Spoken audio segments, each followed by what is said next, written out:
ಎಲ್ಲರಿಗೂ ನಮಸ್ತೆ.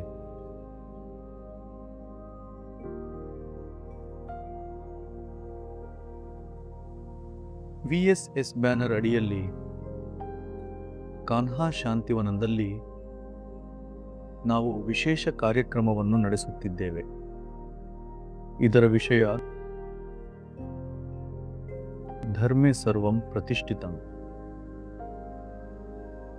ಅವರು ಧರ್ಮದ ಬಗ್ಗೆ ವ್ಯಾಪಕವಾಗಿ ಚರ್ಚಿಸುತ್ತಿದ್ದರು. ಧರ್ಮ ಎನ್ನುವುದು ಅತ್ಯಂತ ಮಹತ್ವದ ವಿಷಯ. ವಿಶೇಷವಾಗಿ ಗೋವಿಂದ ಗಿರಿ ಮಹಾರಾಜರು ಧರ್ಮ ಎಂದರೇನು ಎಂಬುದರ ಬಗ್ಗೆ ನೀಡಿದ ಭಾಷಣದಿಂದ ನಾನು ಬಹಳಷ್ಟು ಕಲಿತೆ. ಧರ್ಮವನ್ನು ನಾವು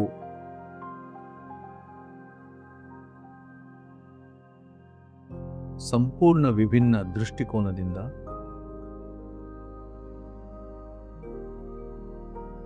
ವಿಭಿನ್ನ ರುಚಿಯೊಂದಿಗೆ ಅರ್ಥ ಮಾಡಿಕೊಳ್ಳಬೇಕು.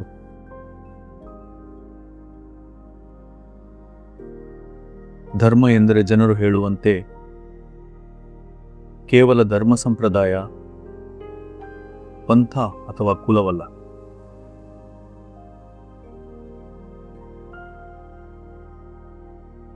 ಸನಾತನ ತತ್ವಗಳು ಧರ್ಮದ ಮೇಲೆ ಆಧಾರಿತವಾಗಿವೆ.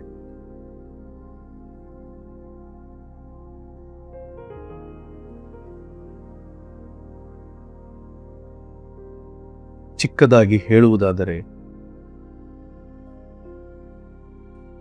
ಮಹಾಭಾರತದಿಂದ ಒಂದು ಘಟನೆಯನ್ನು ಹಂಚಿಕೊಳ್ಳಲು ಇಚ್ಛಿಸುತ್ತೇನೆ. ಪಾಂಡವರು ಅರಣ್ಯವಾಸದ ಕೊನೆಯದಕ್ಕೂ ಮುಂಚಿನ ವರ್ಷದಲ್ಲಿ ಒಮ್ಮೆ ಬಾಯಾರಿಕೆ ಅನುಭವಿಸುತ್ತಾರೆ. ನೀರು ತರಲು 5 ಸಹೋದರರಲ್ಲಿ ಒಬ್ಬೊಬ್ಬರಾಗಿ ಹೋಗುತ್ತಾರೆ. ಆದರೆ 5 ಮಂದಿಯಲ್ಲಿ 4 ಮರಳಿ ಬರುವುದಿಲ್ಲ. ಕೊನೆಗೆ ಯುಧಿಷ್ಠಿರನು ತನ್ನ ಸಹೋದರರನ್ನು ಮತ್ತು ನೀರನ್ನು ಹುಡುಕಿಕೊಂಡು ಹೊರಡುತ್ತಾನೆ. ಅಷ್ಟರಲ್ಲಿ ಒಂದು ಧ್ವನಿ ಅವನನ್ನು ತಡೆಯುತ್ತದೆ. ಈ ನೀರನ್ನು ಕುಡಿಯಬೇಕಾದರೆ ನನ್ನ ಪ್ರಶ್ನೆಗಳಿಗೆ ಉತ್ತರಿಸಬೇಕು. ಅಲ್ಲಿ ಅನೇಕ ಪ್ರಶ್ನೆಗಳು ಕೇಳಲಾಗುತ್ತವೆ. ಇದನ್ನು ಯುಧಿಷ್ಠಿರ ಗೀತೆ ಎಂದೂ ಕರೆಯುತ್ತಾರೆ. ಬಹುಶಃ 10 ಪ್ರಶ್ನೆಗಳಿರಬಹುದು. ಕೊನೆಯ ಪ್ರಶ್ನೆ ಹೀಗಿತ್ತು: ನೀನು ಧರ್ಮದ ಪುತ್ರನಾಗಿರುವುದರಿಂದ ಒಂದೇ ಪದದಲ್ಲಿ ಧರ್ಮದ ವ್ಯಾಖ್ಯಾನವನ್ನು ಹೇಳು. ಅವನನ್ನು ಧರ್ಮರಾಜ ಎಂದೇ ಕರೆಯಲಾಗುತ್ತಿತ್ತು. ಯುಧಿಷ್ಠಿರನು ತಕ್ಷಣ ಉತ್ತರಿಸುತ್ತಾನೆ: ಅಪ್ರಮಾದಂ, ಅಂದರೆ ಎಚ್ಚರಿಕೆ, ಜಾಗೃತಿ, ಜಾಗರೂಕತೆ. ಇದರ ವಿರುದ್ಧ ಪದ ಪ್ರಮಾದ, ಅಜಾಗರೂಕತೆ, ಗಮನವಿಲ್ಲದಿರುವುದು. ಈ ಒಂದೇ ಪದದಿಂದ ಮನುಷ್ಯನು ತನ್ನ ಬಗ್ಗೆ ಮತ್ತು ಹೊರಗಿನ ಜಗತ್ತಿನ ಬಗ್ಗೆ ಜವಾಬ್ದಾರಿಯುತ ಹಾಗೂ ಎಚ್ಚರಿಕೆಯಿಂದಿರಲು ಸಾಧ್ಯವಾಗುತ್ತದೆ. ಏನು ಮಾಡಬೇಕು, ಏನು ಮಾಡಬಾರದು, ಮತ್ತು ಮುಖ್ಯವಾಗಿ ಏನು ಮಾಡಬೇಕು ಎಂಬುದರ ಬಗ್ಗೆ. ಇಲ್ಲಿಗೆ ಬಂದಾಗ ಹಾರ್ಟ್ಫುಲ್ನೆಸ್ ಮಾತ್ರ ಉತ್ತರಿಸಬಲ್ಲಂತಹ ಪ್ರಶ್ನೆ ಉದಯಿಸುತ್ತದೆ. ನಾನು ಗೋವಿಂದ ಗಿರಿ ಮಹಾರಾಜರಿಗೆ ಕೇಳಿದೆ, ನೀವು ತುಂಬಾ ಚೆನ್ನಾಗಿ ಭಾಷಣ ನೀಡಿದಿರಿ. ನನಗೆ 2 ಪ್ರಶ್ನೆಗಳಿವೆ.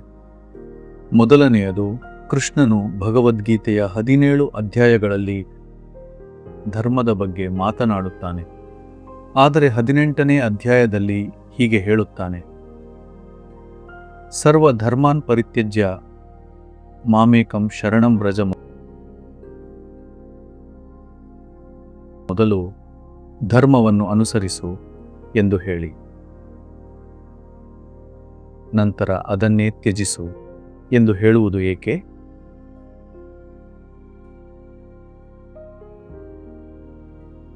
ಈ ವಿರೋಧಾಭಾಸವನ್ನು ಸ್ವಲ್ಪ ಆಲೋಚಿಸಿ.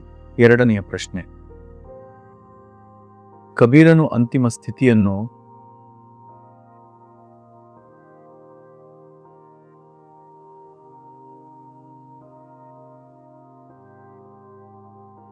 ಮಳೆಹನಿಗಳು ಸಮುದ್ರದಲ್ಲಿ ಲೀನವಾಗುವಂತೆ ಹೇಳುತ್ತಾರೆ. ಜೈನ ಧರ್ಮದಲ್ಲಿ ಕೈವಲ್ಯ ಸ್ಥಿತಿ, ಬುದ್ಧನು ನಿರ್ವಾಣವನ್ನು ಹೇಳುತ್ತಾರೆ. ಕೃಷ್ಣನು ಕಮಲದ ಎಲೆಯಂತೆ ಕೆಸರಿನ ನೀರಿನಲ್ಲಿ ಇದ್ದರೂ ಅಸ್ಪೃಶ್ಯವಾಗಿರುವ ಜೀವನವನ್ನು ವಿವರಿಸುತ್ತಾರೆ. ಪತಂಜಲಿ ಸಮಾಧಿಯ ಬಗ್ಗೆ ಹೇಳುತ್ತಾರೆ. ಆದರೆ ಹೇಗೆ? ಯಾವ ಶಾಸ್ತ್ರವೂ ಸ್ಪಷ್ಟವಾಗಿ ಹೇಗೆ ಎಂಬುದಕ್ಕೆ ಉತ್ತರ ನೀಡಿಲ್ಲ. ಪೂಜೆ ಮಾಡು, ಜಪ ಮಾಡು, ಧ್ಯಾನ ಮಾಡು ಎಂದು ಹೇಳುತ್ತಾರೆ. ಆದರೆ ಧ್ಯಾನವನ್ನು ಹೇಗೆ ಮಾಡಬೇಕು? ಪ್ರಾಣಾಹುತಿ ಇಲ್ಲದೆ ನಮ್ಮ ಚೇತನಾವಸ್ಥೆಯನ್ನು ಒಂದು ಹಂತದಿಂದ ಮತ್ತೊಂದು ಹಂತಕ್ಕೆ ಕರೆದೊಯ್ಯಲು ಸಾಧ್ಯವಿಲ್ಲ. ಹಾರ್ಟ್ಫುಲ್ನೆಸ್ ಜಗತ್ತಿಗೆ ದೊರೆತ ಮಹತ್ತರವಾದ ಕೊಡುಗೆಯಾಗಿದೆ. ಅದೇ ಪತಂಜಲಿಯೇ ಬಾಬೂಜಿ ಮಹಾರಾಜರ ರೂಪದಲ್ಲಿ ಪುನರ್ಜನ್ಮ ಪಡೆದರು ಎಂದು ಹೇಳಬಹುದು. ಏಕೆಂದರೆ ಒಂದು ಕೆಲಸ ಅಪೂರ್ಣವಾಗಿತ್ತು ಎಂಬ ಭಾವನೆ ಅವರಿಗೆ ಇತ್ತು. ನಾನು ಯೋಗವನ್ನು ಜಗತ್ತಿಗೆ ನೀಡಿದೆ, ಆದರೆ ಮುಂದಿನ ಹಂತ ಕಾಣೆಯಾಗಿತ್ತು. ಪತಂಜಲಿ ಯೋಗವನ್ನು ಹೀಗೆ ವ್ಯಾಖ್ಯಾನಿಸುತ್ತಾರೆ: ಯೋಗ ಚಿತ್ತ ವೃತ್ತಿ ನಿರೋಧ. ಆದರೆ ವೃತ್ತಿಗಳನ್ನು ಹೇಗೆ ನಿಯಂತ್ರಿಸಬೇಕು ಎಂಬ ಉತ್ತರ ಅಲ್ಲಿಲ್ಲ. ಮನಸ್ಸಿನ ಪ್ರವೃತ್ತಿಗಳನ್ನು ಹೇಗೆ ತಡೆಹಿಡಿಯುವುದು? ಪ್ರವೃತ್ತಿಯನ್ನು ತೆಗೆದುಹಾಕುವ ಮೂಲಕ ಸ್ಥಿರತೆಯನ್ನು ಹೇಗೆ ತರುವುದು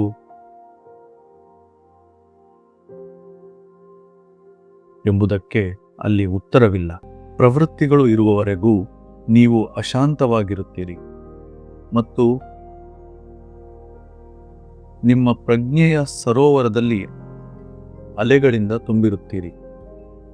ಆದ್ದರಿಂದ ಬಾಬೂಜಿ ಮಹಾರಾಜರಾಗಿ ಈ ಜನ್ಮದಲ್ಲಿ ಅವರು ಶುದ್ಧೀಕರಣ ಎಂಬ ವಿಧಾನವನ್ನು ನೀಡಿದರು.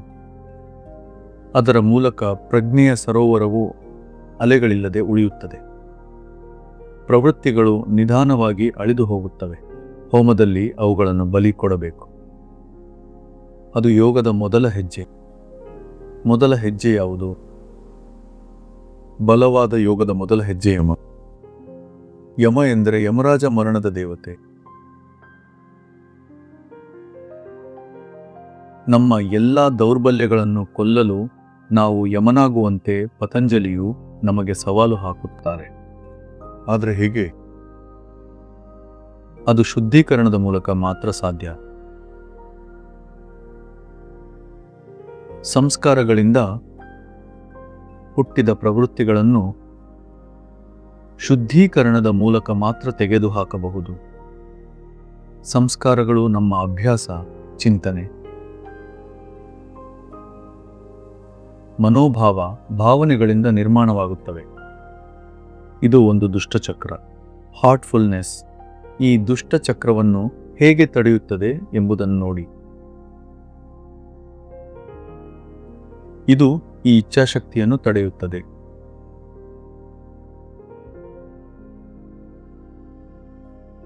ಈ ಶುದ್ಧೀಕರಣದ ಮೂಲಕವೇ ನಾವು ಸ್ಥಿರತೆಯ ಸ್ಥಿತಿಯನ್ನು ತಲುಪುತ್ತೇವೆ. ನಿಶ್ಚಲತೆ ಸರಿಯಾದ ಧ್ಯಾನದಿಂದ, ನಿಯಮಿತ ಅಭ್ಯಾಸದಿಂದ, ಪ್ರತಿದಿನ ಧ್ಯಾನ ಮಾಡುವುದರಿಂದ ಮತ್ತು ಪ್ರಿಸೆಪ್ಟರ್ನಿಂದ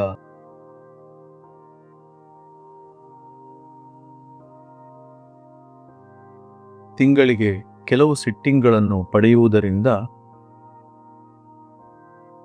ಮತ್ತು ನಿಯಮಿತ ಗುಂಪು ಸತ್ಸಂಗದಲ್ಲಿ ಭಾಗವಹಿಸುವುದರಿಂದ ಬರುತ್ತದೆ. ಅಪ್ಲಿಕೇಶನ್ ಅವಲಂಬಿಸಬೇಡಿ. ಅದು ಅಪರೂಪದ ಸಂದರ್ಭಗಳಿಗೆ ಮಾತ್ರ. ನಾವು ನಮ್ಮ ಮೊಬೈಲ್ ಮೂಲಕ ಅಪ್ಲಿಕೇಶನ್ಗಳನ್ನು ಬಳಸುತ್ತೇವೆ ಮತ್ತು ಧ್ಯಾನದಲ್ಲಿ ಭಾಗವಹಿಸುತ್ತೇವೆ. ಆಳವಾದ ಸೆಟ್ಟಿಂಗ್ಗಳು ಪ್ರಿಸೆಪ್ಟರ್ ಜೊತೆಗಿನ ಗುಂಪು ಸತ್ಸಂಗದಲ್ಲೇ ಸಾಧ್ಯ. ಉದ್ದೇಶದ ಸ್ಥಿರತೆಯೊಂದಿಗೆ ಸಂಯೋಜಿಸಲ್ಪಟ್ಟಿದೆ. ಮತ್ತೆ ರಾತ್ರಿ ಮಲಗುವ ಮೊದಲು ಅತ್ಯಂತ ನೆಮ್ಮದಿಯ ಸ್ಥಿತಿಯಲ್ಲಿ ಪ್ರಾರ್ಥನೆಯನ್ನು ಅರ್ಪಿಸುವುದು. ನನ್ನ ಮನಸ್ಸು ಶಾಂತವಾಗಿದೆಯೇ ಅಥವಾ ಇನ್ನೂ ಅಶಾಂತವಾಗಿದೆಯೇ? ಬೆಳಗಿನ ಧ್ಯಾನದಿಂದ ಬಂದ ಸ್ಥಿರತೆ, ಶುದ್ಧೀಕರಣದಿಂದ ಬಂದ ಸ್ಥಿರತೆ,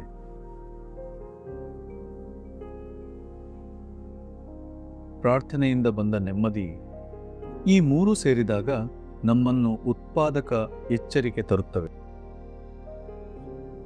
ನಿನ್ನೆ ಮಧ್ಯಪ್ರದೇಶದ ಕೆಲವು ಪೊಲೀಸ್ ಸಿಬ್ಬಂದಿಯೊಂದಿಗೆ ಮಾತನಾಡುತ್ತಿದ್ದೆ.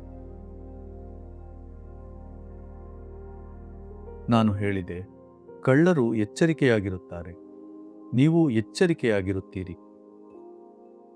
ಆದರೆ 100ರಲ್ಲಿ 10 ಮಂದಿಯನ್ನು ಮಾತ್ರ ಹಿಡಿಯಲು ಸಾಧ್ಯವಾಗುತ್ತದೆ.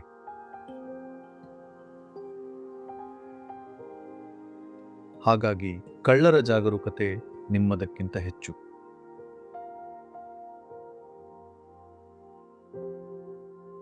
ಇದನ್ನು ನಮ್ಮ ಸತ್ಸಂಗಕ್ಕೂ ಅನ್ವಯಿಸಿ. ಬಾಬೂಜಿ ಮಹಾರಾಜರ ಒಂದೇ ಸಾಲಿನ ಮಾತುಗಳನ್ನು ಅರ್ಥ ಮಾಡಿಕೊಳ್ಳಲು ವರ್ಷಗಳು ಬೇಕಾಗುತ್ತವೆ. ಅವರು ಹೇಳುತ್ತಿದ್ದರು, ಧ್ಯಾನ ಮಾಡು ಬೆಕ್ಕು ಇಲಿ ಕಾಯುವಂತೆ. ಯಾವಾಗ ಅರಿವು ಮೂಡುತ್ತದೆ ಎಂಬುದು ಗೊತ್ತಿಲ್ಲ.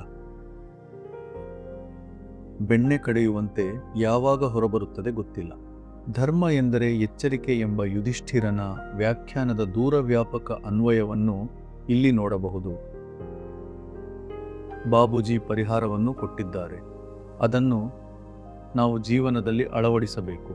ನೀವು ಅಸ್ವಸ್ಥರಾಗಿದ್ದಾಗ, ಕೆಮ್ಮು, ಜ್ವರ ಇದ್ದಾಗ ಸತ್ಸಂಗಕ್ಕೆ ಬರುವುದು ನಿಮ್ಮ ಧ್ಯಾನವನ್ನಷ್ಟೇ ಅಲ್ಲ, ಇಡೀ ಸಭೆಯನ್ನು ಅಶಾಂತಗೊಳಿಸುತ್ತದೆ. ನೀವು ಎಚ್ಚರಿಕೆಯಾಗಿದ್ದೀರಾ?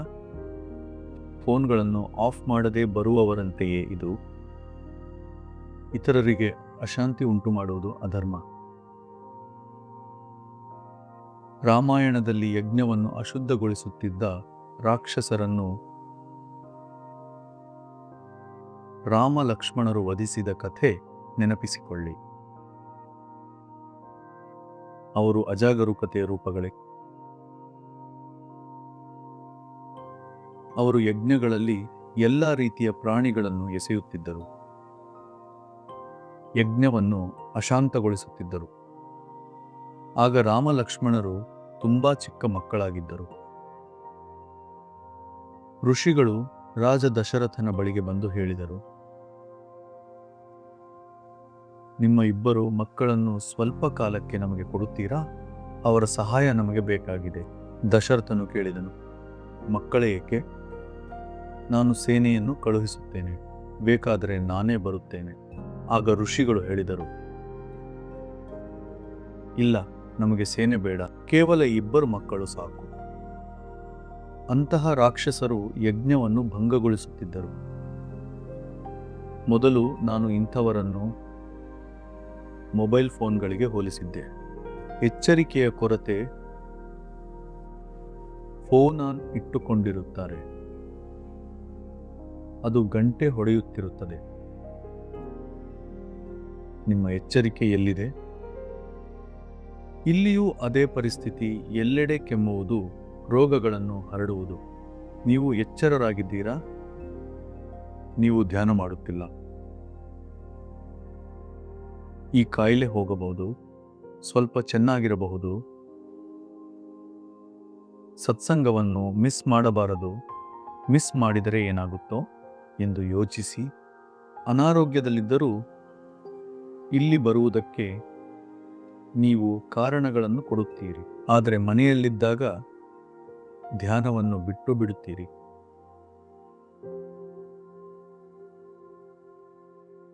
ನನ್ನನ್ನು ನೋಡುವವರು ಯಾರು?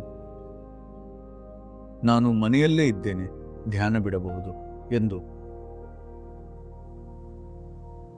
ಹಾಗಾದರೆ ನೀವು ಇಲ್ಲಿಗೆ ಹಾಜರಾತಿ ಹಾಕಲು ಬರುತ್ತೀರಾ?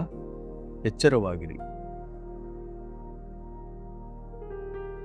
ನೀವು ಮಾಡುವ ಪ್ರತಿಯೊಂದು ಸಣ್ಣ ಕೆಲಸದಲ್ಲೂ ಎಚ್ಚರತೆ ಇರಲಿ.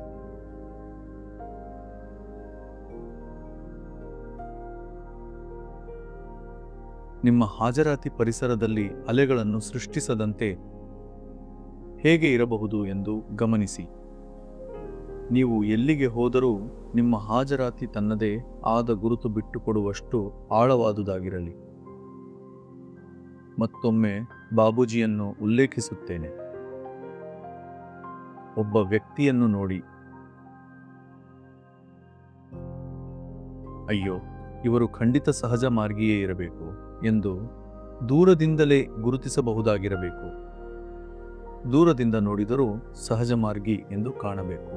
ಕೆಲವು ಉದಾಹರಣೆಗಳಿವೆ.